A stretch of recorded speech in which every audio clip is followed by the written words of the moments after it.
Hallo ihr Lieben, heute habe ich ein Buttermilch-Pfannkuchen-Rezept für euch.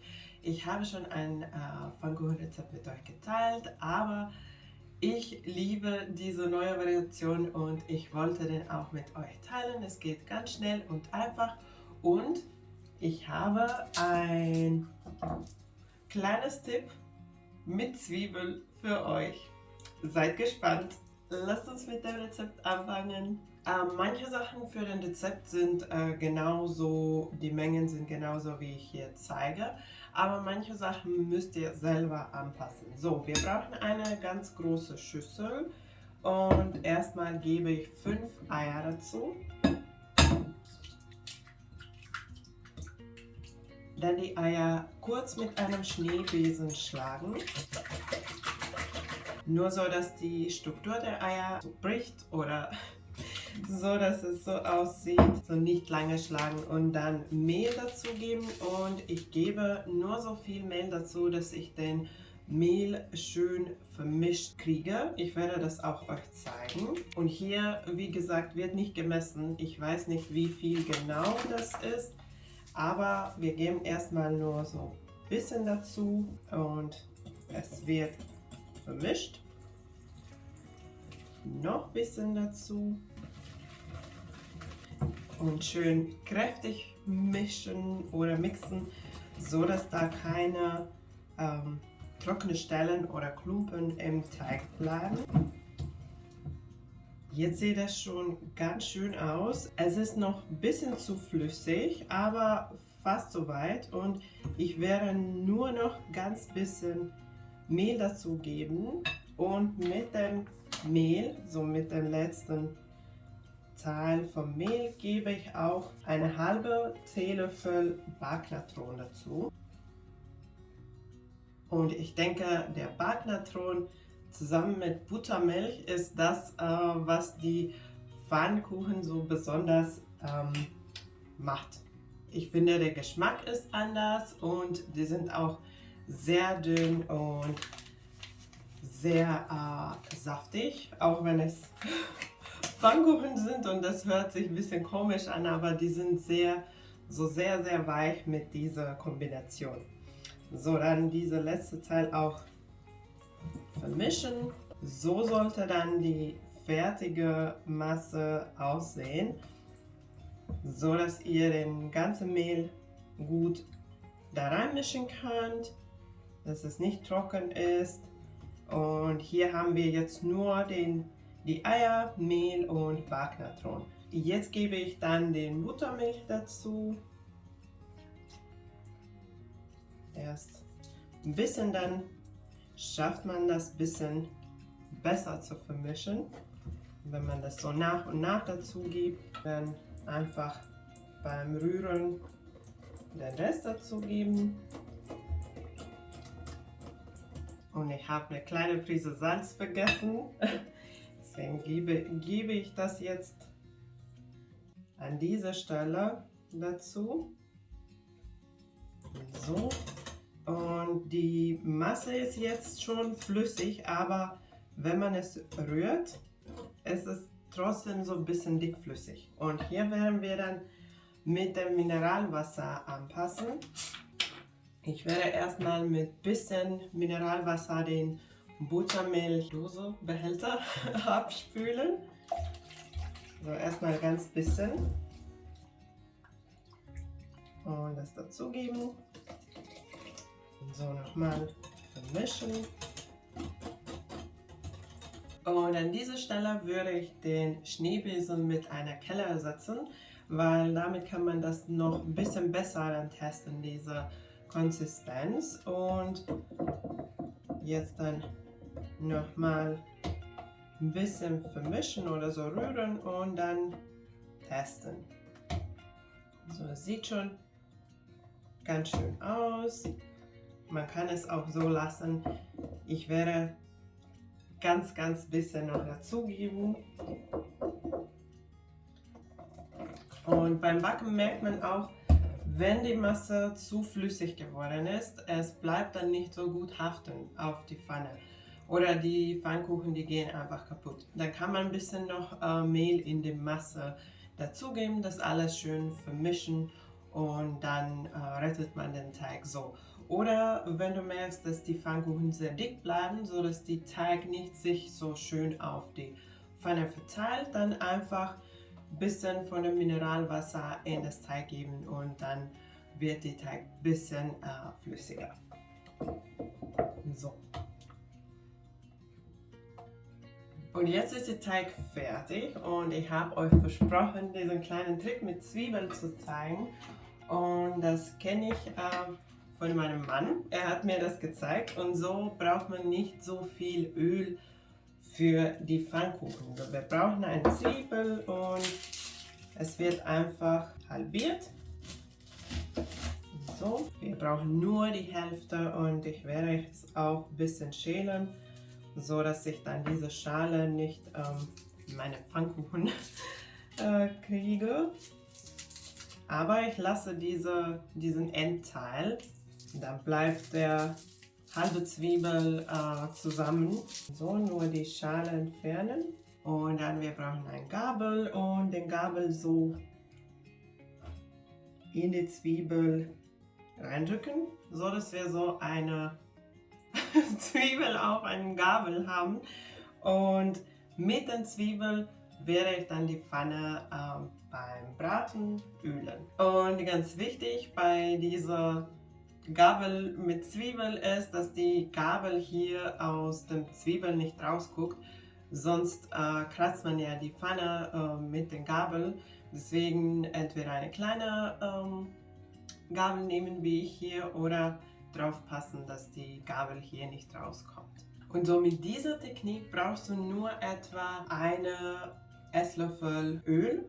Ich nehme Sonnenblumenöl, du kannst auch jede andere pflanzliche Öl nehmen, um die ganze Menge von dem Pfannkuchen zu braten. Dann die Zwiebel so ein bisschen in das Öl tunken und damit die Pfanne so schmieren und die Pfannkuchen braten.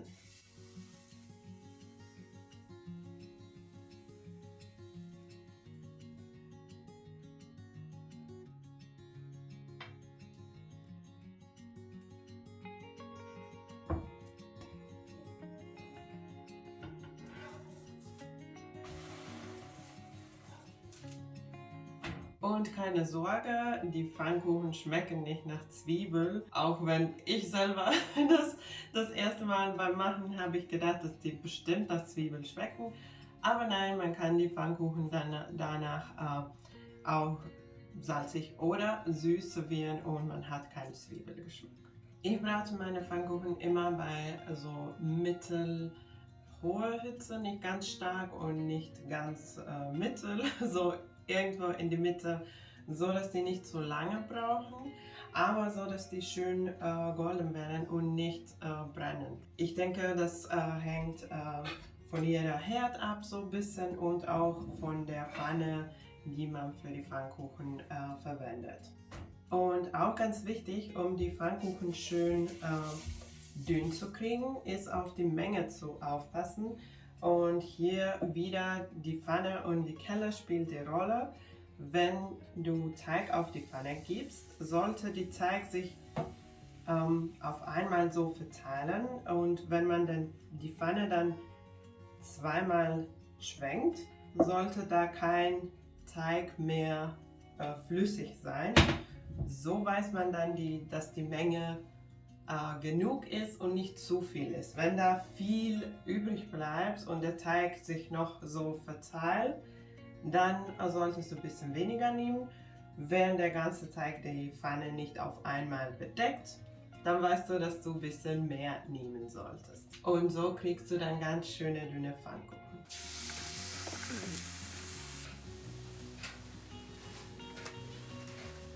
Die Pfannkuchen sind jetzt fertig und ich dachte, weil ich schon eine nur Pfannkuchen-Rezept mit euch geteilt habe, werde ich diesmal auch was ganz Spezielles noch dazu teilen. Und zwar eine leckere Füllung für die Pfannkuchen, die schmeckt wie Käsekuchen. Und es geht ganz einfach. Ich habe hier schon den Quark und ich werde es so ganz kurz weich machen. Dann gebe ich ein Ei dazu. Dann ungefähr eine Teelöffel Vanille.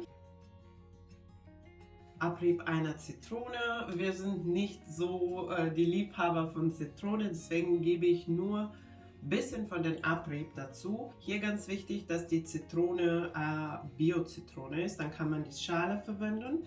Und wenn du den Zitronengeschmack magst, dann kannst du auch ein bisschen Zitronensaft dazugeben. Dann noch 2 bis 3 Esslöffel Zucker.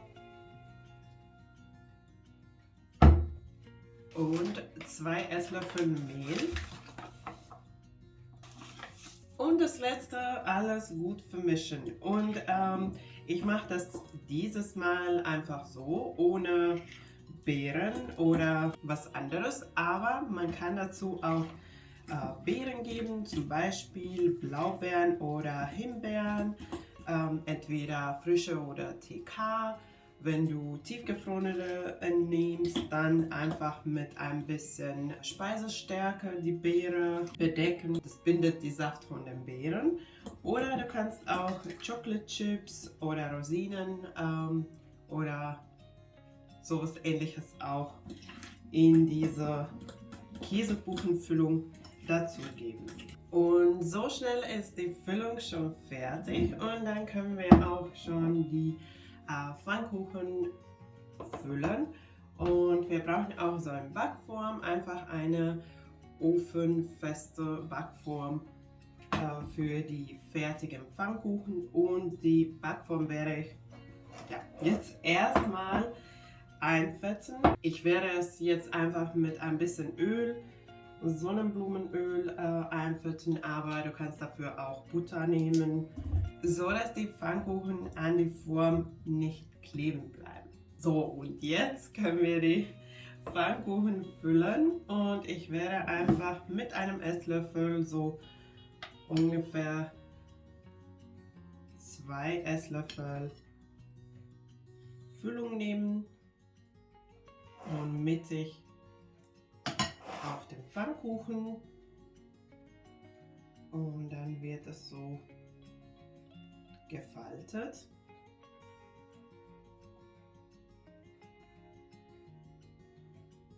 So. Und dann in die Form legen.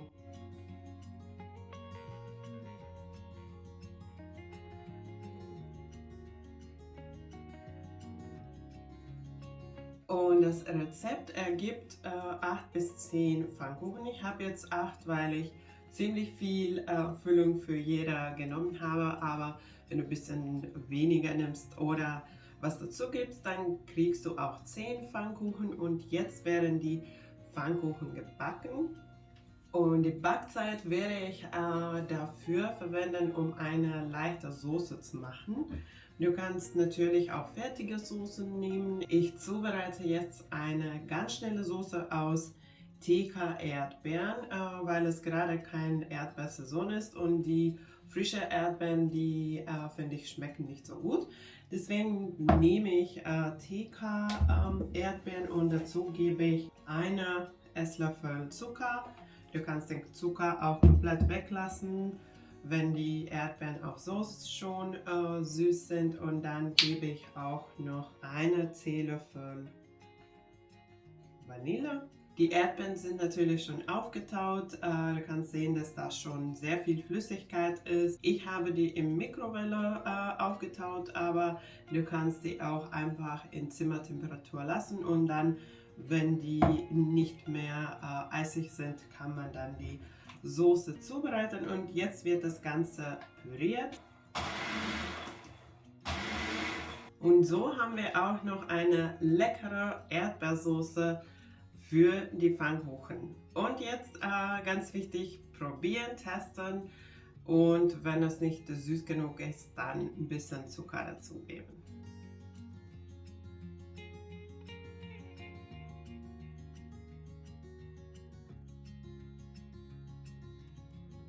Und jetzt sind auch die gebackenen Käsekuchen-Pfannkuchen fertig. Die sehen sehr lecker aus und es duftet sehr lecker. Und ich werde meine mit diesem Erdbeersoße servieren, aber du kannst auch eine andere Soße dazu nehmen. Oder natürlich kannst du die Pfannkuchen einfach so wie du möchtest, mit den Toppings, wie du möchtest, auch servieren.